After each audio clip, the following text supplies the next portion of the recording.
नमस्कार। आप सभी का स्वागत है मेरे यूट्यूब चैनल प्री में बात में। आज हम लोग कक्षा 8 के विज्ञान विषय के पाठ 4 को पढ़ेंगे और उसके प्रश्न उत्तर को जानेंगे। हम प्रमुख प्रमुख बातों को देख लेंगे, उसके बाद हम प्रश्न उत्तर को जानेंगे। चूंकि यह वीडियो प्रश्न उत्तर से संबंधित है तो पाठ को आप जो छात्र हैं आप विस्तार से पढ़ लीजिएगा। आइए हम इस पाठ के कुछ प्रमुख बातों को जानते हैं, उसके बाद हम लोग आगे प्रश्न उत्तर को करेंगे। शीर्षक है कपड़े तरह तरह के, रेसे तरह तरह के। अब देखिए, आप जो कपड़ा पहनते हैं, क्या वो ऐसा ही होता है? क्या कपड़ा ही उत्पन्न होता है? ऐसा है नहीं। मान लीजिए कि आप कपड़ा पहनते हैं, इससे पहले क्या होता है? ये धागा बनता है। उससे पहले क्या होता है? यह रेशा होता है। तो रेशे से धागा बनता है और धागे से तब ये कपड़ा बनता है। अब ये रेशा, अब बात आती है इस रेशे की। तो ये जो रेशा है, ये दो प्रकार के रेशे होते हैं। एक होता है प्राकृतिक, जो प्रकृति के द्वारा प्राप्त होता है, और एक होता है कृत्रिम, जो मानव के द्वारा निर्मित होता है। प्राकृतिक रेशे जैसे आपको कपास हो गया, रेशम हो गया, ये सब प्राकृतिक रेशे हैं। इसको व्यक्ति नहीं बनाता है, ये प्रकृति प्रदत्त होता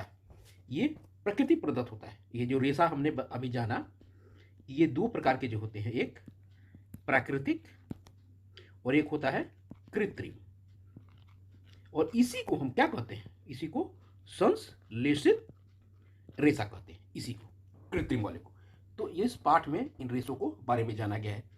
अब प्राकृतिक रेशे हैं, चूंकि प्रकृति प्रदत्त है तो ये ज्यादा आरामदायक होते हैं, और कृत्रिम जो है वो इस प्रकृति प्रदत्त के विकल्प के रूप में बनाया गया है। क्योंकि प्रकृति की बहुत सारी चीजों को इस रेशे के निर्माण में उसका क्षरण होता है। और जो प्राकृतिक रेशे हैं, प्राकृतिक रेशों में आपको किस किस चीज का उपयोग होता है?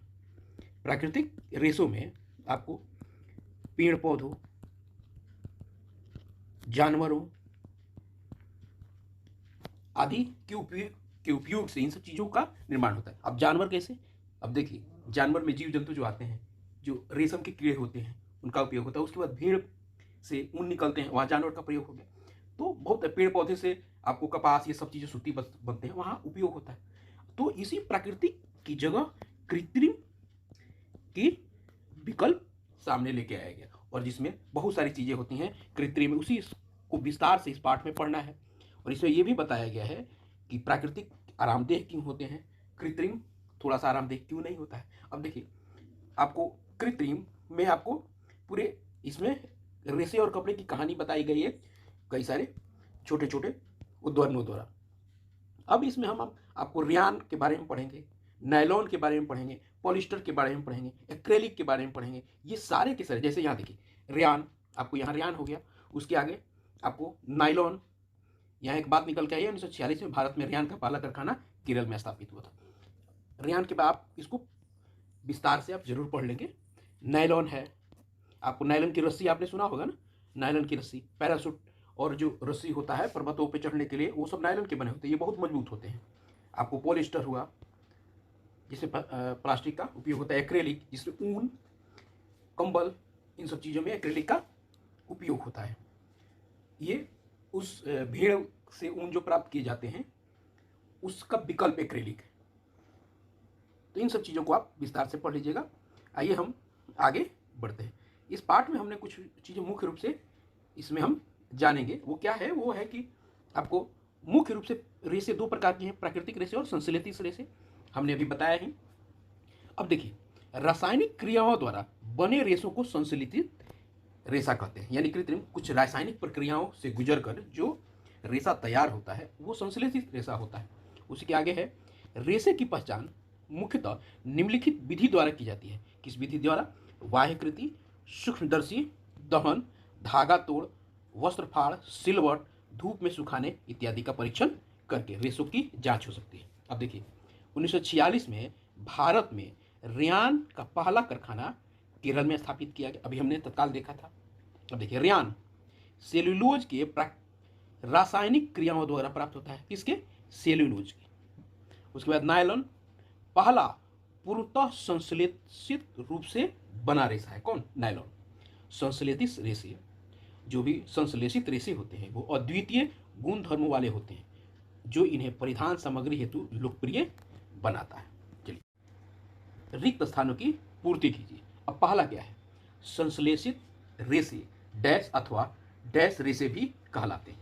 तो यहाँ उत्तर होगा संश्लेषित रेशे कृत्रिम अथवा मानव निर्मित रेशे भी कहलाते हैं। दूसरा प्रश्न है आपका रिक्त स्थान में, सूती बर्स जलने पर डैश की जलने जैसी गंध आती है जबकि नायलॉन से उबलती हुई डैश के समान गंध निकलती है। तो क्या होगा? सूती बर्स जलने पर डैश डैश में क्या होगा? कागज की जलने जैसी गंध आती है जबकि नायलॉन से उबलती हुई फली के समान गंध निकलती है। तीसरा, सूती और नायलॉन के वस्त्र को फाड़ने पर डैश वस्त्र आसानी से फटते हैं। तो क्या यहां उत्तर क्या होगा? सूती। अब चौथा है, डैश रेशा सेलुलोज की रासायनिक क्रियाओं द्वारा प्राप्त की जाती है। तो क्या होगा इसका उत्तर? यहां होगा आपको रेयान। क्लियर है? चलिए आगे देखते हैं। आगे है आपका मिलान कीजिए। तो यहां क्या होगा? अब देखिए, रेशम। रेशम क्या है? रेशम एक प्राकृतिक रेशा है। उसके बाद पैरासूट, हमने पाठ को समझने के दौरान देखा था कि पैरासूट किसी से बने होते हैं? नायलॉन से बने होते हैं। उसके बाद कृत्रिम रेशा। कृत्रिम रेशा क्या है? कृत्रिम रेशा एक रेयान है।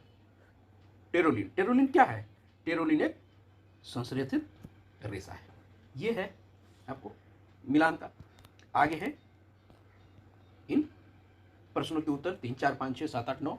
उसके बाद आपका रेशा का नाम बताइए 10। हम आगे इस प्रश्न के उत्तर को देखते हैं। तो आइए देखते हैं। उससे पहले कुछ अति लघुत्तरीय प्रश्न है, उसको हम लोग देखते हैं कि उसका मतलब क्या होता है। सूती कपड़ों को नमी युक्त जगहों पर रखने से क्या प्रभाव पड़ता है? तो नमी युक्त जगहों पर रहने से फफूंद लग जाती है। किसमें? सूती वस्त्रों में। आगे है, कौन से रेशे का व्यवहार हम पहनने में नहीं करते? पटसन। यह भी एक रेशा है लेकिन हम उसको पहनने के लिए नहीं करते। कपड़ा किस चीज की सूचक है? मानव सभ्यता के विकास का। सन से प्राप्त रेशे से सर्वप्रथम वस्त्र निर्माण कहाँ एवं किसके द्वारा किया गया? पूर्व पाषाण युग में स्विस लेक के निवासी जो यूरोप के न्योलिथिक जाति के कहलाते थे, उनके द्वारा किया गया। उसके बाद आइए, लिनन की कताई और बुनाई की कला कब विकसित हुई? मिस्र में 3400 ईस्वी पूर्व में। भारत में कपास का उत्पादन कब से हो रहा है? 4000 ईस्वी पूर्व से। कृत्रिम रेशा किसे कहते हैं? आज के युग में नवीन रासायनिक रेशों का आविष्कार किया गया है जिसे कृत्रिम या मानव निर्मित आपको रेशा कहते हैं।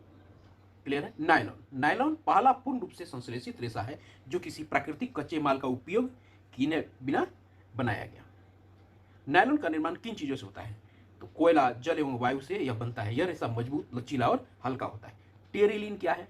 टेरिलीन एक लोकप्रिय पॉलिएस्टर है। एक्रेलिक क्या है? ये ऊन के सदृश दिखने वाले संश्लेषित रेशे होते हैं जिसे एक्रेलिक कहा जाता है। अब भाई, सूती वस्त्र की पहचान किस प्रकार से की जा सकती है? यह पीली लौ के साथ जलती है और इसके जलने से इसमें से कागज के जलने जैसी गंध आती है और भूरे रंग का राख शेष रह जाता है। रेशम की पहचान किस प्रकार की जाती है? रेशम हवा में जल्दी जल जाती है और जलते समय उसमें से पंखों या बालों से जलने के समान गंध आती है। जले हुए किनारों पर चिपचिपे दाने पड़ जाते हैं। उनकी पहचान क्या है? ये धीरे धीरे जलती है और जलते समय इसमें पंखों के जलने के समान गंध निकलती है। जलने के उपरांत काली रंग के गुब्बारे जैसा अवशिष्ट पदार्थ रह जाता है। नायलॉन की पहचान कैसे की जाती है? नायलॉन की ये अज्वलनशील है, यह पिघल जाती है किंतु जलती नहीं है। ये कुछ आपको अति लघुतरीय प्रश्न थे जो किताब से खोज के निकाले गए हैं। अब आते हैं अभ्यास प्रश्नों पर, जो हम ऊपर किताब की प्रश्न। कुछ रेशे संश्लेषित क्यों कहलाते हैं? इसका उत्तर क्या होगा? क्योंकि वे रेशे रासायनिक संश्लेषण की प्रक्रियाओं द्वारा निर्मित होते हैं। अगला है, नायलॉन रेशों से निर्मित दो वस्तुओं के नाम बताइए जो नायलॉन रेशे की प्रबलता दर्शाती है। एक पैरासूट है, दूसरा चट्टानों या पहाड़ों पर चढ़ने हेतु रस्सी। क्लियर है? चलिए आगे देखते हैं। रसोई घर में संश्लेषित वस्त्र पहनने की सलाह नहीं दी जाती है। क्यों? क्योंकि संश्लेषित वस्त्र हल्का होने के कारण बहुत जल्दी आग की चपेट में आ सकता है और दुर्घटना होने की संभावना प्रबल होती है। इसमें गर्मी भी लगती है। अगला प्रश्न है, रेयॉन को नकली रेशम क्यों कहा जाता है? क्योंकि रेयान प्राकृतिक न होकर कृत्रिम रूप से तैयार किया जाता है, परंतु रेयान का गुण असली रेशम के समान होता है, इसकी जरूरत नहीं है। यही कारण है कि रेयान को नकली रेशम कहा जाता है। आगे देखते हैं। संश्लेषित वस्त्र गर्मी के मौसम में आरामदेह नहीं होते, क्यों? उत्तर क्या है इसका? संश्लेषित वस्त्र में जल ग्रहण करने की क्षमता बहुत कम होती है। ये वस्त्र पसीना को नहीं सोख पाते हैं। किससे? क्यों? जल ग्रहण की क्षमता कम होने के कारण। ये वस्त्र ऊष्मा का सुचालक होता है, यानी धूप या प्रकाश को ग्रहण करने के कारण इसमें काफ़ी गर्मी महसूस होती है। इसमें इन्हीं कारणों से ये गर्मी के मौसम में आरामदेह नहीं होते। आइए अगला देखते हैं प्रश्न। एक्रेलिक के दो उपयोग लिखिए। तो एक्रेलिक के दो उपयोग हैं, स्वेटर बनाने में और कंबल बनाने में। आइए अगला देखते हैं। रेशों का नाम बताइए। आप देखिए यहाँ क्या होगा, जलने पर, पहला जलने पर आपको तीन जो दिया गया है यहाँ रेशों का नाम बताने के लिए। जलने पर जलते हुए कागज का गंध आता है, तो क्या होगा यहाँ? सूती। उसके बाद दूसरा, जलने पर जलते हुए बाल का गंध आता है, क्या? रेशम। तीसरा, इसका सूती हो गया, पहले का सूती होगा, दूसरे का रेशम हो गया। और तीसरा, जलने पर उबलती हुई फली का गंध है, कहता है क्या? नायलॉन। क्लियर है? चलिए आगे देखते हैं। ये प्रश्न है आपको, संश्लेषित रेशों का औद्योगिक निर्माण वास्तव में वनों के संरक्षण में सहायक रहा है, टिप्पणी कीजिए। उत्तर क्या है? प्राकृतिक रेशों के निर्माण में प्रकृति अर्थात पेड़ पौधों और जानवरों का उपयोग होता है, जबकि संश्लेषित रेशे रासायनिक प्रक्रियाओं द्वारा मानव निर्मित होते हैं। इस प्रकार संश्लेषित रेशे के उत्पादन में प्रकृति का अर्थात वनों का नुकसान नहीं करना पड़ता, अतः संश्लेषित रेशों का उत्पादन वनों के संरक्षण में सहायक होता है। आशा है आपको ये इस पाठ के सारे प्रश्न के उत्तर से लाभ होगा। यदि आप इस चैनल पर नए हैं तो प्लीज़ मुझे सब्सक्राइब कीजिए इस चैनल को, ताकि आने वाला वीडियो आपको मिलता रहे। और मैं बहुत जल्दी अगले पाठ का प्रश्न उत्तर लेके आपके सामने हाजिर होऊंगा। तब तक आप अपना ख्याल रखें और ध्यान से कागज होकर पढ़ें। यदि आप शिक्षक हैं तो प्लीज़ सब्सक्राइब कीजिए और आगे बच्चों के साथ, अपने शिक्षक साथियों के साथ इस वीडियो को शेयर कीजिए। Thank you so much.